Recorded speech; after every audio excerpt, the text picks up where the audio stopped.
Welcome, everybody. This is a meeting of the Pacific Northwest chapter of SABR, but we welcome all our guests from all over the world. We have a special presentation from Zak Ford tonight. It's called Called Up. It's about the moments and the individual call up. I'm going to the show of players who make their debuts in the big leagues. And if I can, are you ready to share the screen, Zak? I'll go ahead and do that. Yeah, okay. So I'm going to turn it over to Zak. All right. And let me just see here, slideshow. All right, so are you guys looking at, what are you guys looking at right now? You're looking at the PowerPoint slide? Yeah. Does the slide take cover your of whole your screen? book there, yeah. The slide takes the whole screen though, right? You don't see the next slide or notes? Okay, cool. Just want to make sure that's all good. So I'm very happy to be here. Thank you so much for having me, Bob. I really appreciate it. So I'm here to talk about my new book called Up, Ball Players Remember Becoming Major Leaguers. First, I'll share a little bit about me. I'm chair of the Dusty Baker Sacramento SABR chapter. Also involved in the Pacific Coast League Historical Society. But a little bit about me that connects me to this particular project. I discovered the book Glory of Their Times as a young baseball fan, and it's been my favorite since. I thought Ritter was great at being able to capture the human interest side of those stories. Although they were, a lot of those players were 100 years older than me, I was still able to find relating information in those stories because he did have a human interest element to all of those. So I've always had a passion for that book, a passion for obtaining information through oral histories to kind of capture emotions a little bit better. Now, like many of us, I had dreams of becoming a Major League Baseball player. However, I struggled to hit 200 in Little League. So if you struggle to hit 200 in Little League, you're probably not going to be going anywhere. But I'm in my mid 40s now, and Candlestick Park was torn down 8 years ago, but I still dream of taking that field. And I'm sure that there are some of you, in this meeting tonight that have similar experiences. You still have that dream, even though realistically, it's not going to happen. Another interest of mine was due to my great uncle, my great uncle's experience in the big leagues. He was actually a phantom major leaguer with both the Red Sox and the Braves in 1946. So I always had kind of an interest in old baseball. I do wish I had captured my great uncle's story, but I do know that him not getting into a game was something that was very disappointing for him, and I never did bring that up. But I do wish I had figured out a way to get that information from him and his experience of the beginning of the 1946 season. So a little bit about the book. So the book is a collection of 109 first-person player stories, all original interviews. And what I wanted to focus on more than game details, anything like that, you could get that on Baseball Reference. I wanted to try and capture the feeling and emotion of becoming a Major League Baseball player. How did you get that news? How did you feel? Who did you call when you got that news? How was the orientation process when you did arrive? How did you feel when you were warming up in the bullpen? How did you feel when you took that mound before 50,000 people for the first time? That's what I wanted to capture. And Major League service time ranges from 2 days to over 2 decades. There's one guy with 2 days as a phantom big leaguer, didn't get into a game because of a unique double play to end the inning when he was warming up to get in the game. We got that guy in there. He's actually the only phantom major leaguer, but then I also have some folks that put in quite a lot of major league service time. Jerry Royce, 22 years. He's in the book too. Player ranges, date ranges from 61 to 2018. I think the first story in the book, I want to say, is Sam McDowell. Last one is Patrick Wisdom, who's actually still an active player with the Chicago Cubs. And I considered different ways to present the stories. Ultimately, I decided on time frames. So I broke it down into 4 different chunks, 60s and 70s, 80s, 90s, and since 2000. Almost all teams are represented. Pretty diverse pool of stories. So let me go over a little bit of time frame sections to give you a little bit of context. And each section has a few intro paragraphs to talk about, what's going on in baseball during that particular time frame, in relation to how it would impact call-ups and roster moves. Some of the things, obviously, in the 60s and 70s, you had a lot of expansion. Amateur drafts started, minor leagues disbanded. I'm not going to go through all of those, but it gives you kind of an idea. In the late 70s, 80s, especially into the 90s, the role of the relief pitcher changed things a lot for major league rosters and the role of the pitchers and call-ups there.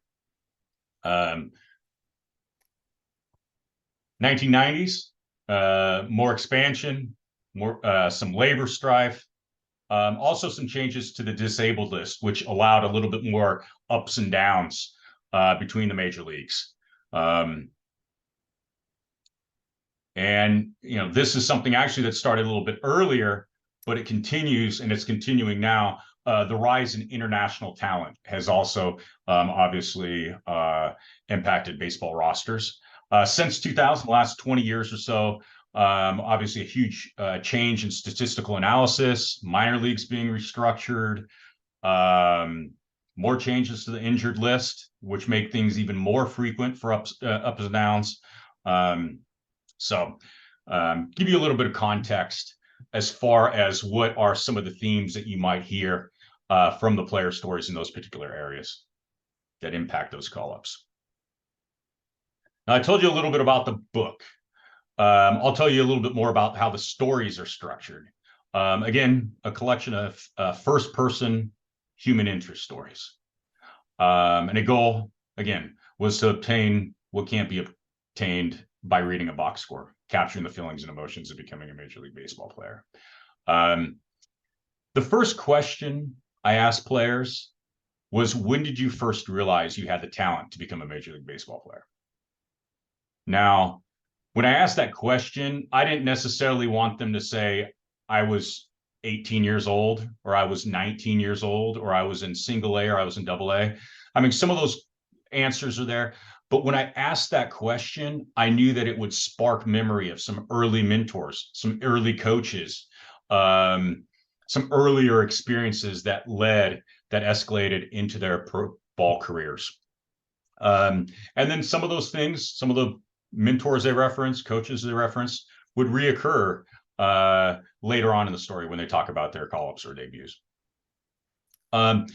The first person narratives have only been edited minimally from the interview transcripts. So I've pieced things together to where it flows like a story. But the players, they are the players' words. So it will read like spoken word. I mean, that was one of the goals I wanted. So you're going to see some maybe some minor incorrect grammar. Maybe when you're having a conversation, you'll maybe fluctuate between past and present tense speaking. Those will be some things that I want you to be aware of when you do read those stories, because I did want it to read as if the players are telling the story to you.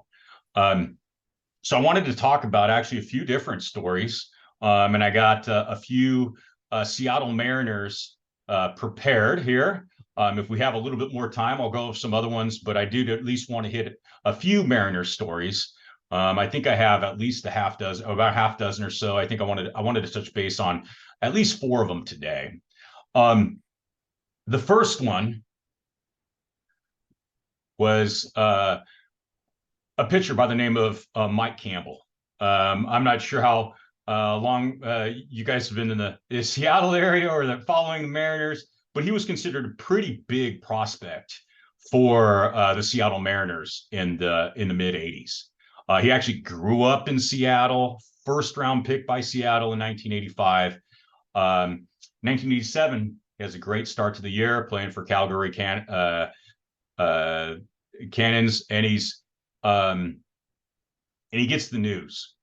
But keep in mind, he grew up in Seattle, and he is really excited about becoming a Seattle Mariner. So this gives you, I'll give you a little bit, I'll actually read a little bit of an excerpt here. He goes, I go into our manager, Bill Plummer's office. Bill Plummer at the time was a minor league manager. Bill says, sit down, Soup. That's my nickname, Soup. He goes, Soup, you've been traded. I'm like, what? I could have swore he said to the Yankees too. I grew up in Seattle. I couldn't wait to get to the big leagues in Seattle, my hometown. When I heard that I got traded, my heart just dropped. My stomach dropped. He didn't take too long before he finally told me, I'm just kidding. You're going up to the big leagues. So he gets the call, and it's a highly anticipated debut. It's actually his debut is scheduled for Independence Day. And he gets called up maybe about a week before that debut. He's prepping. They actually even have him throw a bullpen on the mound at the Kingdome, which he thought was pretty unique. But he prepares for that Independence Day debut. Unfortunately, it didn't go quite as well as he would have liked.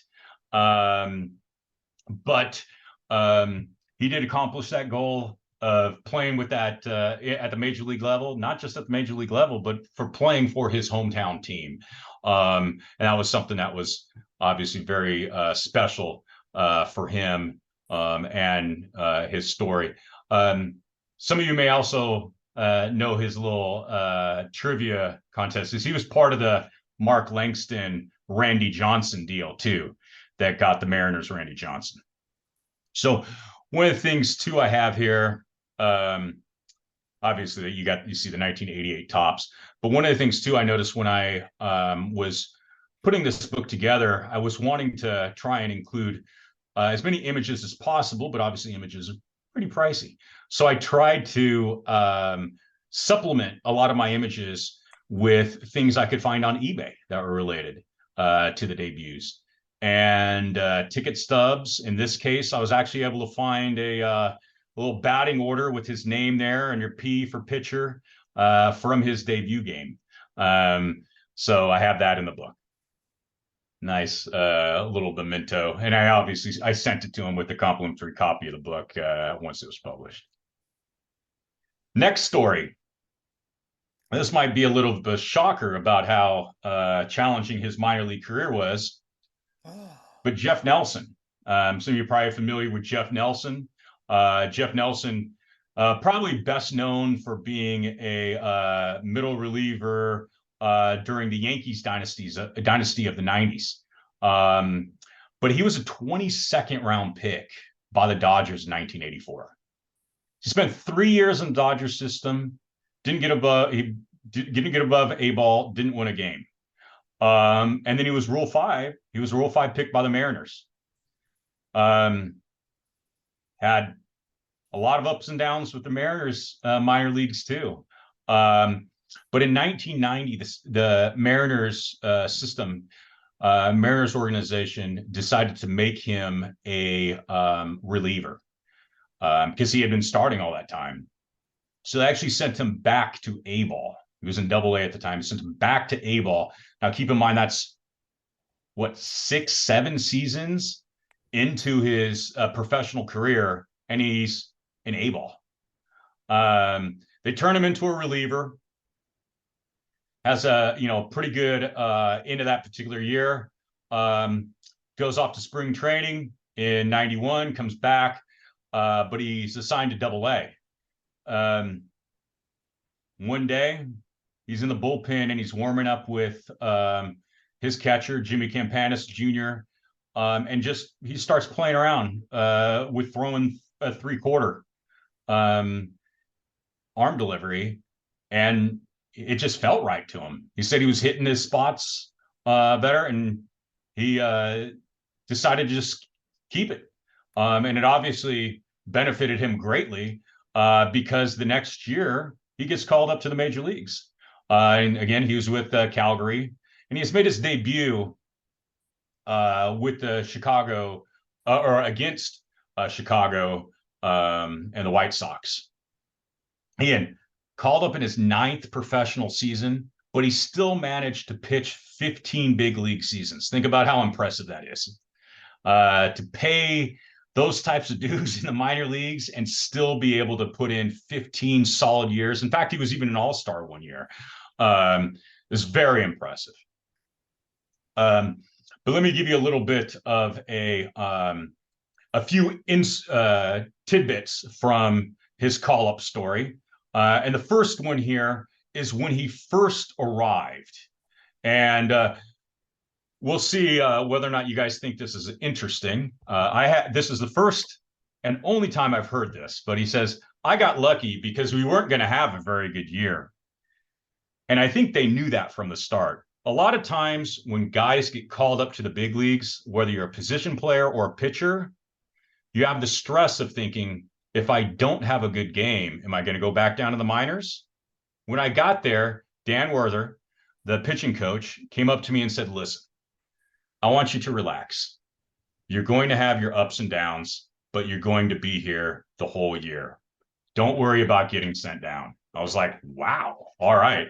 Now, obviously, that's pretty rare. You don't hear of those types of stories very often, but I think we all know that in the early 90s, Seattle was a struggling team. They had a couple of great stars, obviously, but they were a struggling team. But it was definitely unique to hear that coming from a coach when you do get first called up. So here's a little excerpt from his actual debut. The first hitter I faced was Steve Sachs. Shortly afterwards, though, I faced Frank Thomas. I actually had to step off the mound. I was like, oh my God, there is nobody in the minor leagues as big as this guy. This guy's a monster. It's funny because he wound up being one of the guys I probably faced the most, and actually one of the guys who I had the most success against. It was a close game, but we wound up losing, but I pitched 2 shutout innings. And he ends it, ever since you were a little kid, you've got this dream that you're going to play in the major leagues. Then you spend all the time in the minor leagues going back and forth. And you're questioning whether or not you're ever going to make it. But once I became a reliever, I gained a lot of confidence. So that was another unique thing where, you hear of about a 15-year big league vet, and you don't anticipate that he had spent 9 years trying to figure it out to reach that level. It's pretty impressive. Another guy who I'm sure all of us are familiar with, Brett Boone. Obviously, he was with Calgary too, but he was playing. He got a hit. He got a single. He rounds first base, and manager calls timeout, sends out a pinch runner. Pinch runner comes out to first base, and Brett's like, "What are you doing?" He's like, "I'm running for you." He's like, "No, you are not. You are not running for me." He's like, "No, seriously. The manager said that you need to be pinch run for." So he's like, "No." Manager actually comes out of the dugout and says, "Get your tail in here." And they're going back and forth. And he's like, "What are you pinch hitting for? Pinch running for me for?" And he says, "You didn't run out of the box." And Brett disagrees, says a lot of profanities at him, and they head back into the dugout, and he's like prepared to fight. I mean, him and his manager, they're good buddies. It's like 2 buddies, having a pretty substantial argument. And Keith Bodie, who's the manager of Calgary at the time, just starts to laugh and says, "Hey, man, you're going to the show." But it was interesting. I want to share a little bit here about Boone's experience, because obviously at the time there was a lot of anticipation about him being the first third generation major leaguer.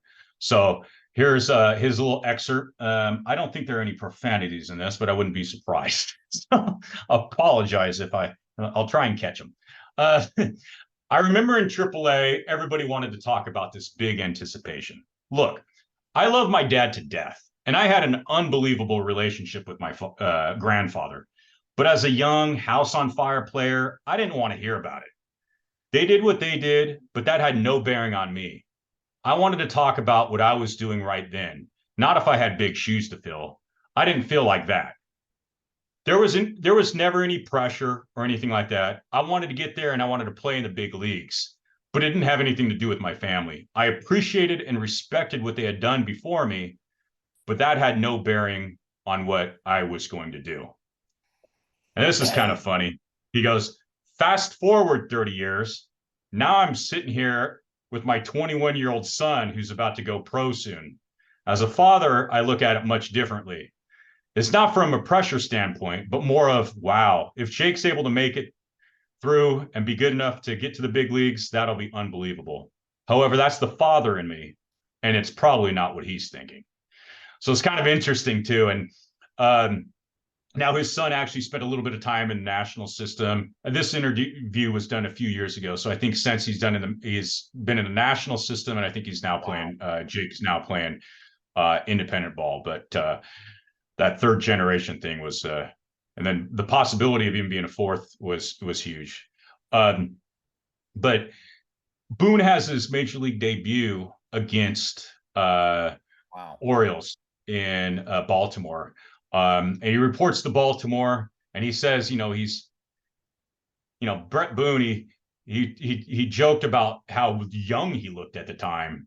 And he was excited. He was like, he's flying cross country to play. And he was just like, I can't wait till somebody asks me what I'm doing. And he finally, has somebody that asks him, he says, hey, can you want to come to the game? It didn't work out, but it was one of those things where, you can't be that old to be playing Major League Baseball. Because he looked very young. But was funny too, what's interesting about Brett Boone's story is the first player or the first pitcher he faced in the big leagues was also the first pitcher that he faced in the minor leagues, which is pretty unique. For the game, he was 1 for 4 with a single, a walk, RBI, 2 runs, so not too bad of a debut. Obviously, as I referenced earlier, he was the first third generation major leaguer. But there have been a few since. A little bit of a tidbit too there was I had referenced Jimmy Campanis Jr. Also, Jimmy Campanis Jr. Was another third generation professional player who came up through, who was in the Mariners system, only got up to AA, but he had a little friendly rivalry with Brett Boone. They both were USC teammates too. And they kind of had this bet of, okay, well, whoever makes it to the major leagues first, the other person has to buy him a car. When Brett Boone made the major league roster and he gets called up to Seattle, Jimmy Campanis Jr. sent him a matchbox of a BMW.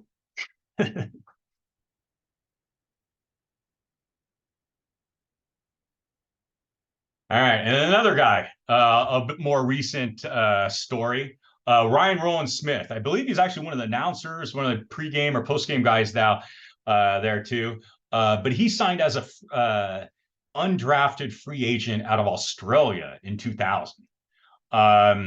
Actually represented Australia 3 times in the World Baseball Classic, and even once in the Olympics in 2004. Kind of struggled a little bit. Early on, he even got picked as a Rule 5 pick by the Twins in late 2004, and then returned at the end of that spring training to the Mariners. So it shows you a little bit of the ups and downs some of these folks have. He wasn't considered a prospect at the time, but luckily he did have a minor league coach that was a big advocate for him. and brought him to play Arizona Fall League. And he had a pretty good year there, or a pretty good fall there, and really went into the next spring training with that confidence that he needed, really determined to really just go into AAA and try and work his way up to the big leagues. So it's May of 2007, and his manager calls him in and tells him he's going to get a call up. Let me read this little excerpt here. It says, I got outside and Googled who we were playing in reference to who we'd be playing at a major league level. We were playing the Yankees. They had a bunch of lefties in their lineup.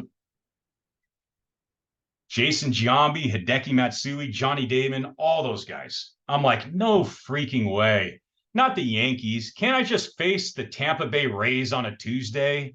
Man, I can't handle this. So he goes to the series with the Yankees. He reports, puts on his uniform, or gets his uniform, and notice that his actual jersey is misspelled. So he's like, well, what do I do? Do I go to the clubhouse manager or whatnot? So he did actually go to the clubby. The clubby said, I'll go ahead and take care of it. I'm sorry. So he ends up going out to the bullpen with no jersey on, or the clubby ends up taking care of it, rushing it out about the third or fourth inning. But he didn't get into a game.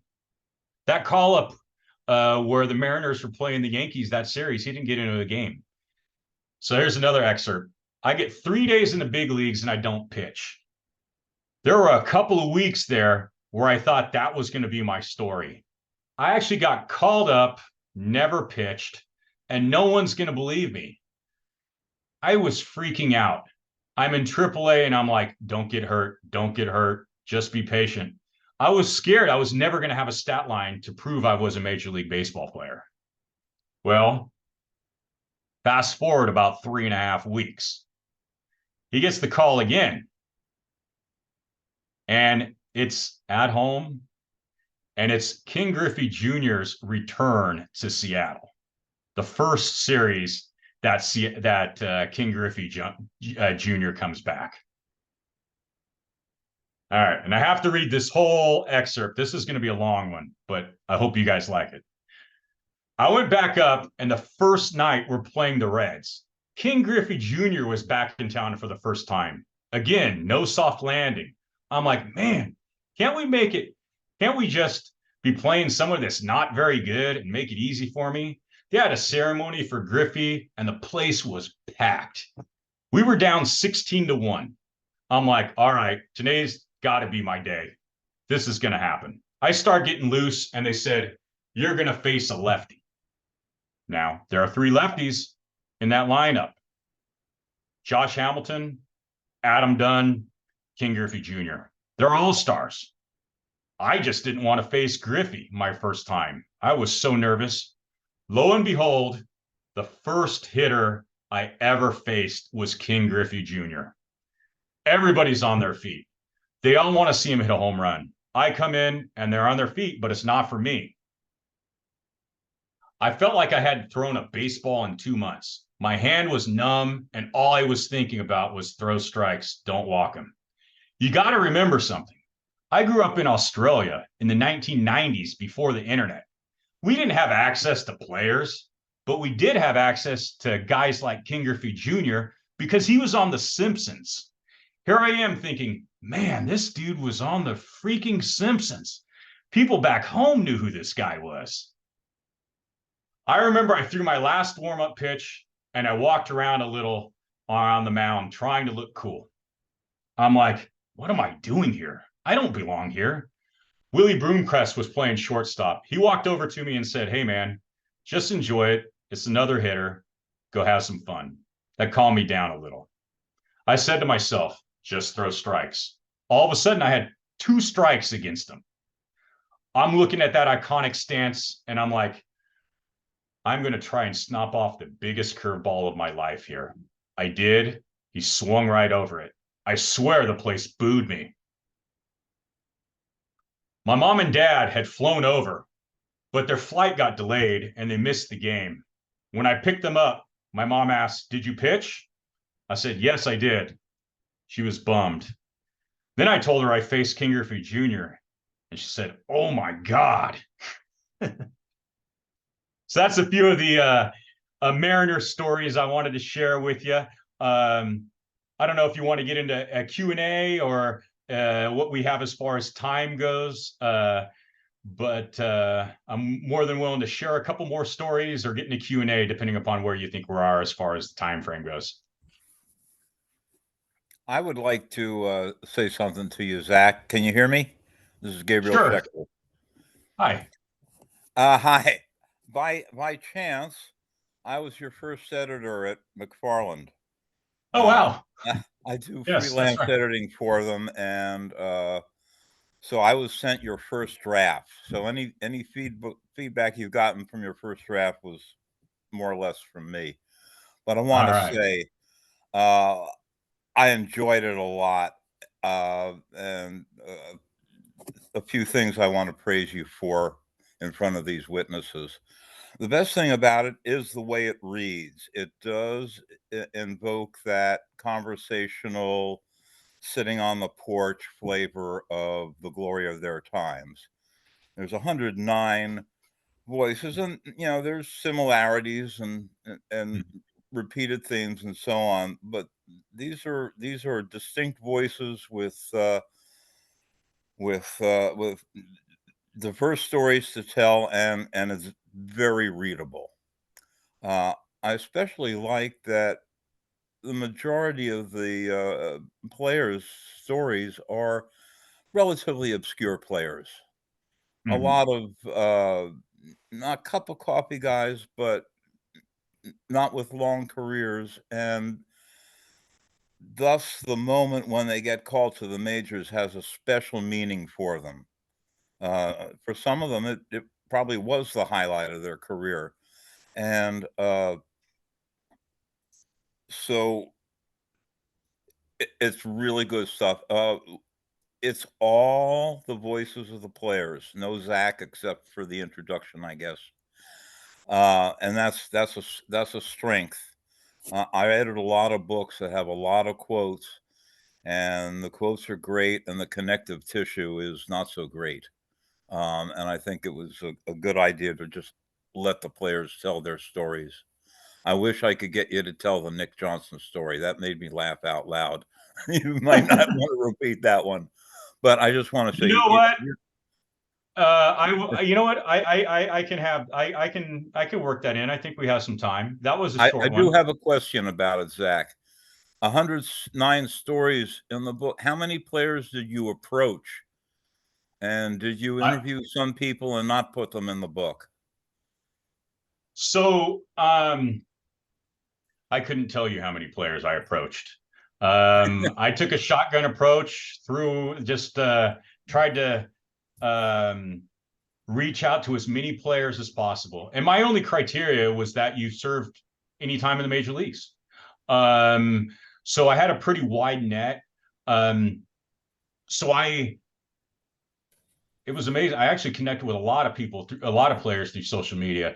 But when all was said and done, I ended up interviewing 149 players. When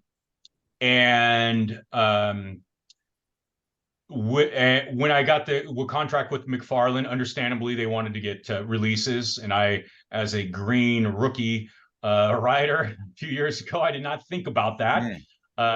So I went back out and got releases of players. So I ended up with 109 of the 149 that I spoke with. But it was, I mean, it was more than anything else. I just reached out to folks on social media. I did internet searches. For a lot of them are realtors too. So realtors have a presence online. I had some friends too that had some connections, and it just kind of branched out from there. Yeah,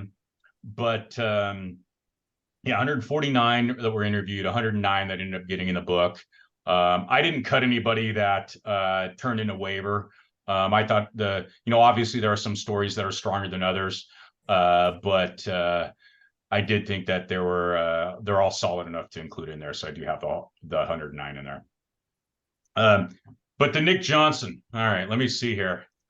So Nick Johnson gets called up with the Yankees in 2001. And I'll give a couple of excerpts here. I'll flip through the book. I didn't have that one marked at the time, but I'll do it. So I'll just talk. I'll go here. So we're in Columbus. After a game, me and my buddy were watching Sports Center. We saw Tino Martinez had a tight hamstring, so they took him out of the game. I didn't think anything of it and went to bed that night. I got a call at 7:30 in the morning. Rob Thompson, the Yankees director of player development, called me. Back then, the Yankees wanted you to lift. If you weren't lifting the amount they wanted to per week, they'd fine you $100. I see this phone call and I'm like, expletive. I'm getting fined $100. I wasn't lifting, so I screened the call. He calls me right back and leaves a voicemail. I call him back and he told me I was going to the big leagues. I was on my way to Texas that afternoon. I called my mom in Columbus. It was about 8 o'clock, so it was about 5 o'clock in the morning there. I said, Mom, I'm going to the big leagues. She said, Nick, it's too early in the morning to be effing around. I said, no, I'm serious. She didn't believe me. I called my dad, then my girlfriend, that's now my wife, and she flew out to the game. I think she missed the first inning. There's a lot of emotions and questions. What do I do here? What do I do there? I'm just trying to fit in. Once the game starts, you're trying to relax, but you're so amped up. My first hit was off Doug Davis in my first at bat, hanging curveball off the top of Rafael Palmeiro's glove. Later in the game, I got a base hit past Alex Rodriguez at short. It was just crazy being on that field. In Texas, they have these little vans that take you back to the hotel. After the game, there were a couple players on it. So my girlfriend and I hopped on. I was like, I don't know how to get back. My girlfriend's here. Might as well hop on it. The next day, they let me know it was only for players. You learn quick. So that was an excerpt from Nick Johnson's story. I do agree that was pretty funny where he had that little back and forth with his mom. Any other questions or? Zach, I wanted to thank you for writing the book, and thank you for I off and on I've been a member of the Dusty Baker and Lefty O'Doul chapters down there in the Bay Area, and for chairing down there. But I too had a great uncle that made his name in the Pacific Coast League about 80-90 years ago, but that's not.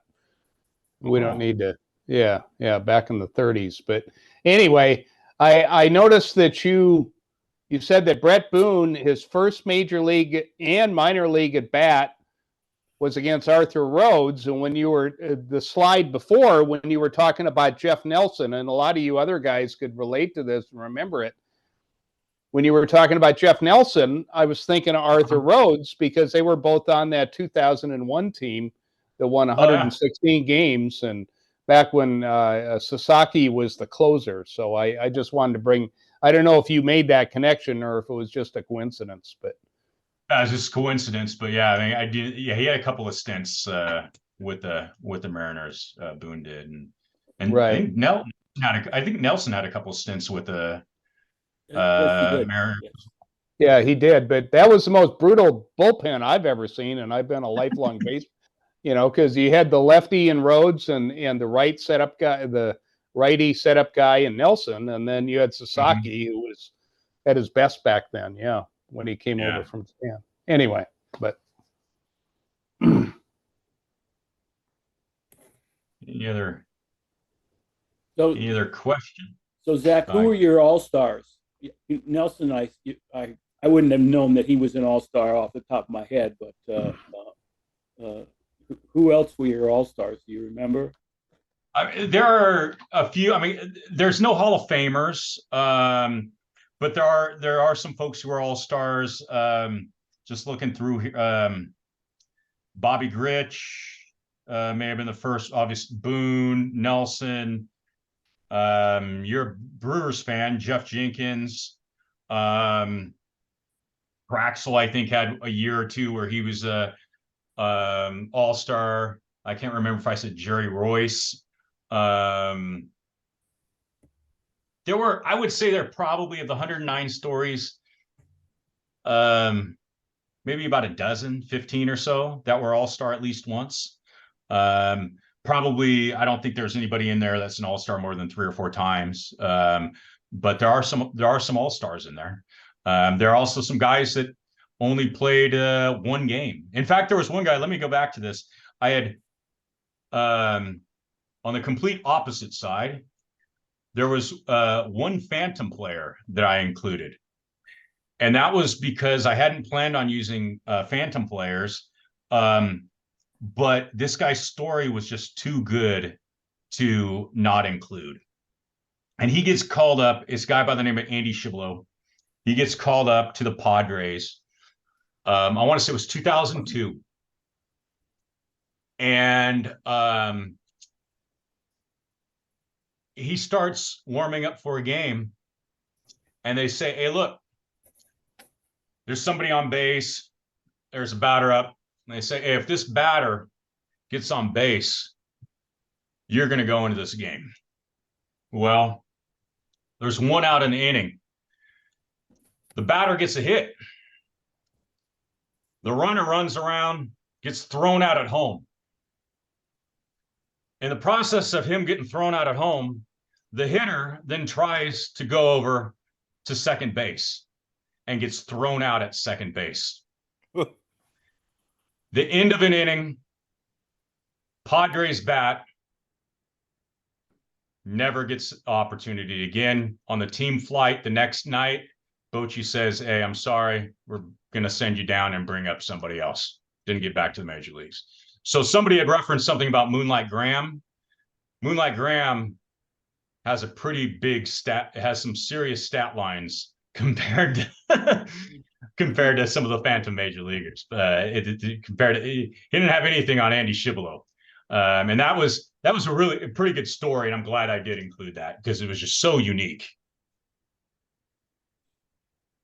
Zach, was there any stories that you particularly liked? You have a favorite, or was there something that jumped out, just kind of surprised you?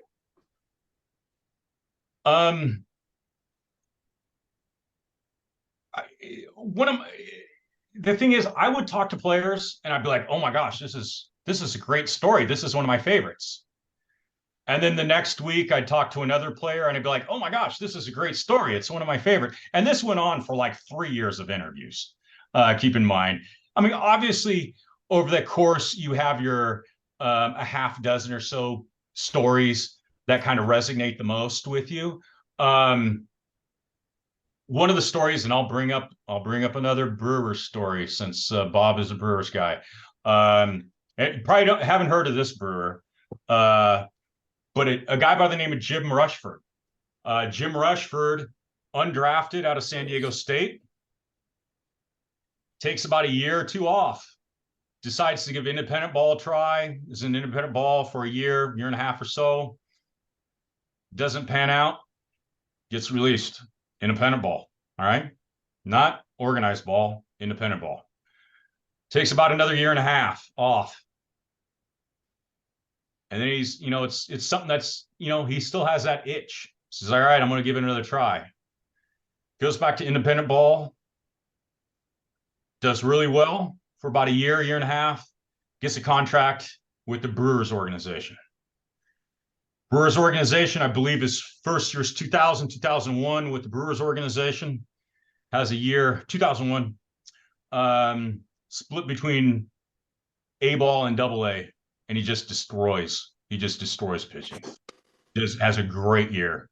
2002, towards the end of the year, he's had a great year, and it's pretty well known that he's going to be a September call-up. He's anticipating it. He hasn't heard otherwise. Great year.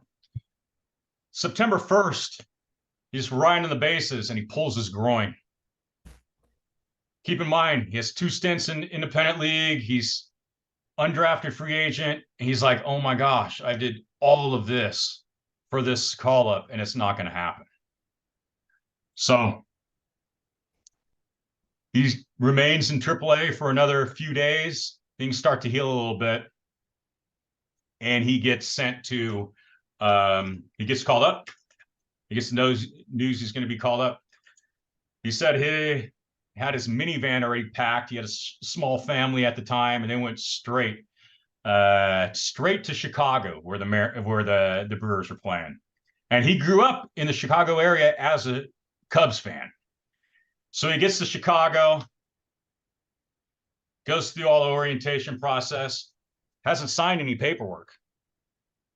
They say, oh, come out to the outfield. This is after most of the batting practice is ended. Says, come out to the outfield. I'm going to fungo you some balls. He realizes, oh, crap, they're testing my groin right now.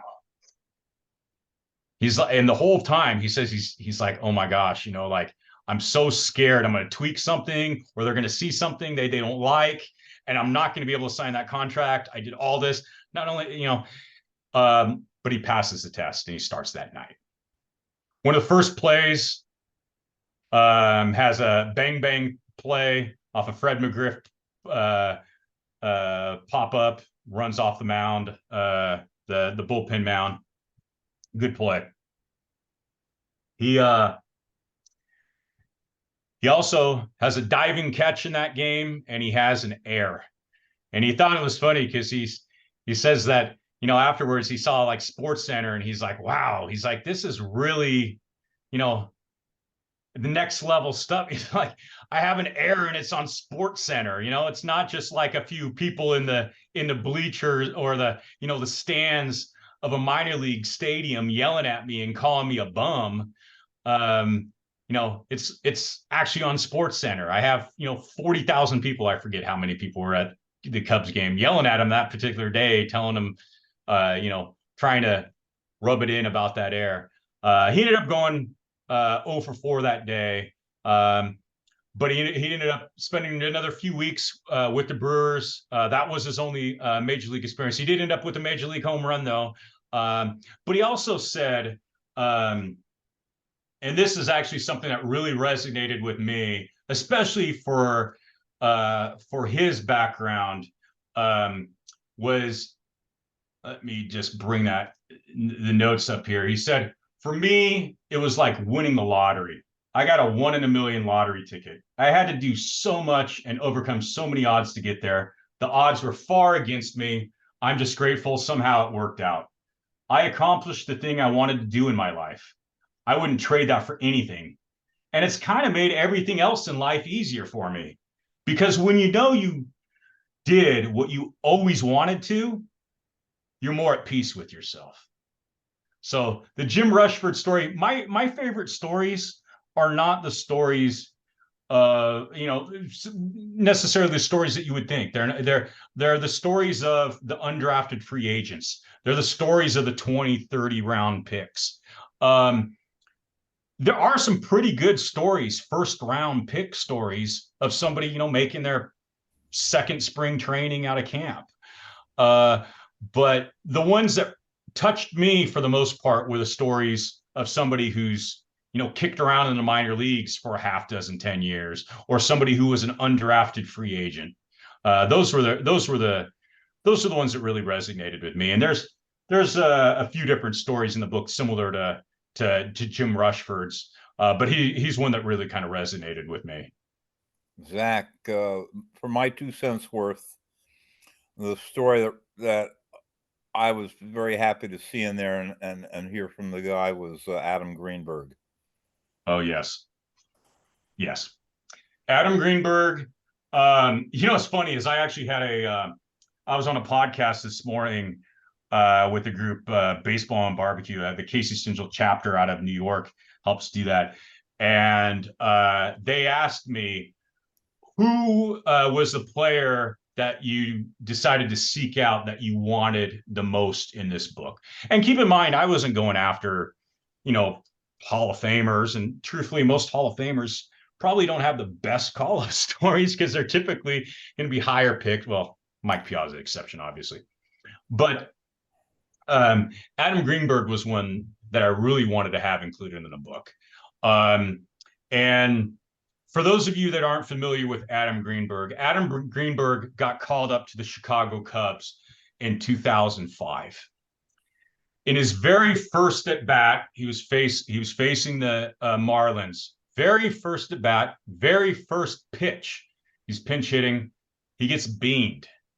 And it's a bad one, really bad. He struggled not just with baseball, but just being able to walk around. I mean, he had some serious lingering issues from this beating. He's trying to work his way back. It just doesn't work. And then some of you might recall, I want to say about 7 years later, there was a campaign, a one at bat campaign that somebody had put together trying to get him his one major league at bat. And he was still playing around. He was still playing a little bit. I think he was playing for Team Israel at the time. And the Marlins, of all teams, gave him that opportunity to get that one major league at bat. It was national news, everything. He gets into a game. It's one of the last games of the season. And he's facing R.A. Dickey. R.A. Dickey was unhittable that year. He won the Cy Young. So he gets the pinch hit. He finally gets his at bat. He's facing R.A. Dickey. He ends up striking out on 3 pitches. But keep in mind, R.A. Dickey was absolutely unhittable that year. But he got his major league at bat. And it was really one of those stories that had lots of ups and downs. Actually, not really even, it's really kind of 2 stories because he has the 2 different call-ups, the 2 different references that I have in there from his time is, 1 game with the Cubs and 1 game with the Marlins. There are a couple of players. I did take the luxury. I did figure if a player had 5 years or more between major league call-ups, I did include second stories, and I think there's 3 or 4 of those stories. But Adam Greenberg was the one. Truthfully, that was one of the ones that was in the back of my mind from darn near day one of me starting this project that I wanted to capture. And I'm glad he gave me his time and gave me the story. Zach, I have a couple questions from the chat, but if you have time. Okay. From Tim Herlick, besides Campbell, any others who grew up in the Pacific Northwest? I don't know. I didn't really ask. I mean, Campbell, where he grew up was relevant to the story because he ended up pitching for the Mariners. For the most part, I didn't make as big of an effort of trying to figure out where players came from. It was pretty much most of these stories will start, when they're in the minor leagues, when they're getting that news. So to answer that question, I'm not sure. That I didn't try and capture hometowns necessarily of a lot of players, but it is referenced in many of the stories. But I'm sure there are some Pacific Northwest guys up there, but I can't think of off the top of my head other than Mike Campbell. Another question from the chat. Does this work? Hello. Another question from the chat from Steve Cummings. Any sadness and regrets for the short career players? And he also comments, it would be interesting to write another book about 1-game players. I think there's actually a book about 1-game players. Yeah, if I remember right, I think Cup of Coffee, something like that. I wouldn't say there was sadness. I didn't take that angle. And I think most of the players, if I reached out to them, the players that had that sadness or regret or resentment, I don't know whether or not they would have responded to me because it was obviously kind of a positive theme book. There are a few stories where players were admittedly very upset or disappointed at the time, who now, 10, 20 years can look back and laugh about it and go, okay, well, that didn't work out for me when I was playing, but that's a pretty good story now in retrospect. Another story. You think of that, short careers, one game players. 2013 Orioles. One of the players by the name of Mike Belfiore. He gets called up in May. He's with the team for a few days. His family comes out, doesn't get into a game, gets sent back down. He gets called back about a month and a half later, I believe it was July, and gets called up for another few days. Family comes out. You could guess what happened. He gets sent back down. No game. All right. September call-ups happen. He gets called up. He's sitting the bench for like 2 or 3 weeks. He's like, gosh, enough of this jitters. I've been called up 3 times. I haven't gotten to a game. Like, gosh, I need to get into a game. So they're playing at Camden Yards. It's one of the last series. They're playing the Red Sox at the end of the 2013 season. And they say, okay, well, he knows it's going to be, lefty-lefty matchup. And but he doesn't know. At the time, they say, okay, you're gonna come in next inning, and he's just, he's so focused on trying to prepare for the game that that he doesn't realize who that next lefty is until he's about to go in, and that lefty is David Ortiz. Oh.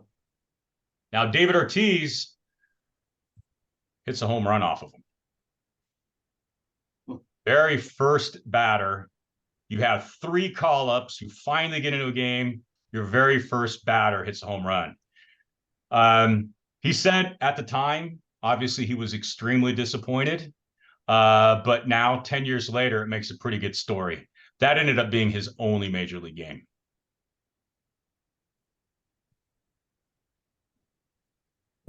Go ahead, Bob. I told Zach this story a while back, but I follow Zach and the Called Up Facebook site, and whenever I saw one of these stories pop up, I muted the TV, I turned the music down. I wanted to concentrate 100%. I was so into these stories; they were so great that I didn't want any distractions. I appreciate that, Bob. Thank you very much. I often ask people when we're in these kind of things, were there any players that you knew that really had a sense of themselves in baseball history, their place there? And listening to you, I think you must have called, a lot of people that responded must have called, because a lot of these people did seem to have some sense of their space, their place in baseball history. Mm-hmm. Well, a lot of them too, quite bluntly, just wanted to be remembered. Mm-hmm. It was, a lot of these folks, a lot of these players may have had, 1 year, 2 years, possibly 3. And when I say 1 year, 2 years, 3, I mean maybe a total of 20 games over those 3, something like that, right? So I think that there was a sense of appreciation for just being able to accomplish that goal. I think enough time had been had separated from the time frame that I think a lot of them were had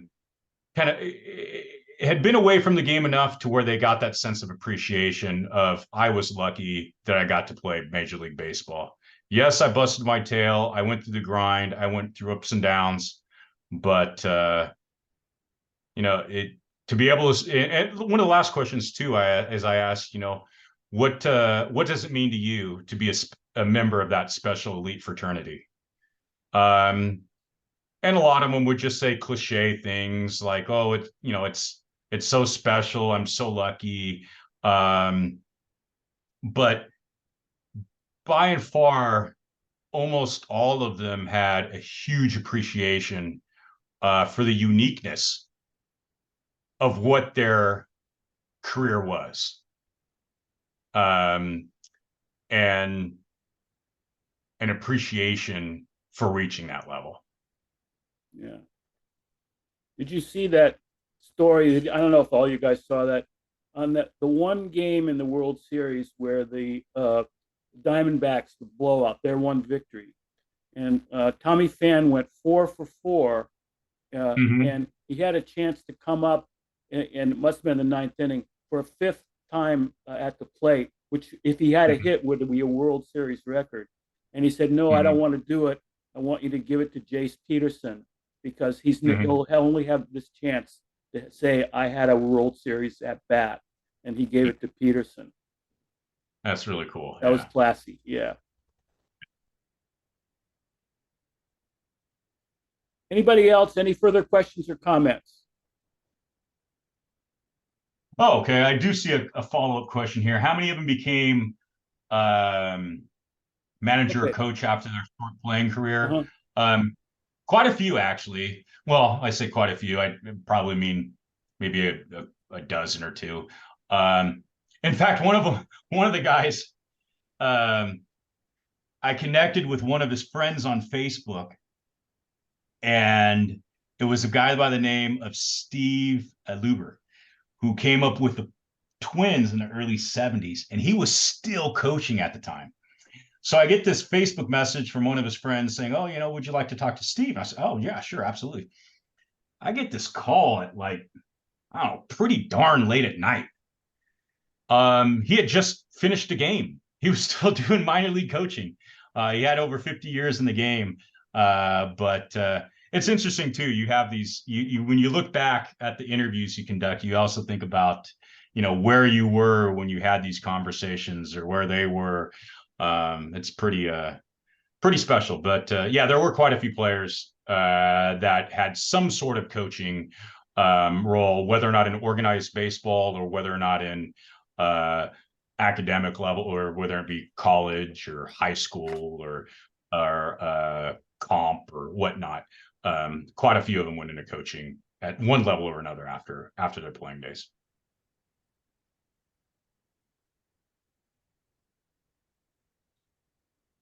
Zach, I appreciate the book. I haven't got the book yet. I appreciate the topic because I enjoy these stories of the guys getting called up. That whole experience. I look at a lot of debuts from Wisconsin ball players or others, and those stories are always fascinating. And it's the human element that you see there that's different than a lot of the other things that happen in baseball. This is when they're young and this is excitable, and so I can't wait to read it. So, well, thank you very much. I really appreciate it. Yeah. Zach, you want to make sure? It's been a fun project. Zach, I'm sorry, Bob. How can we get the book? Where? All right. So if you Google search Called Up and Zak Ford, there's going to be a lot of different options that pop up. But if you go to calledupproject.com, that's the website for the particular book project. There'll be an order link there too. Or an order page will have different options: McFarland, Amazon, Barnes & Noble, independent bookstores. I probably prefer independent bookstores, yeah. But also have it available on Kindle and Nook as well. So if you're an ebook person, it's available there. But calledupproject.com, you'll be able to get some ordering options. And then there's also some links to the social media pages that I'm pretty regularly engaged in as well. Great.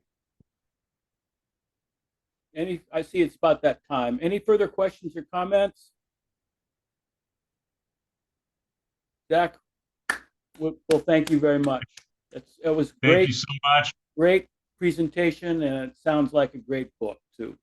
Okay. Well, thank you very much. I'm very happy to have been able to join you tonight. And anybody have any questions or anything like that, my contact information is on that website, and I'll be happy to respond. Okay. All right. Northwest SABR Saturday meeting on the 16th of 18th of this month here. Okay. All right. Come on, everybody. Take care, everybody. Thanks, Bob, for scheduling this.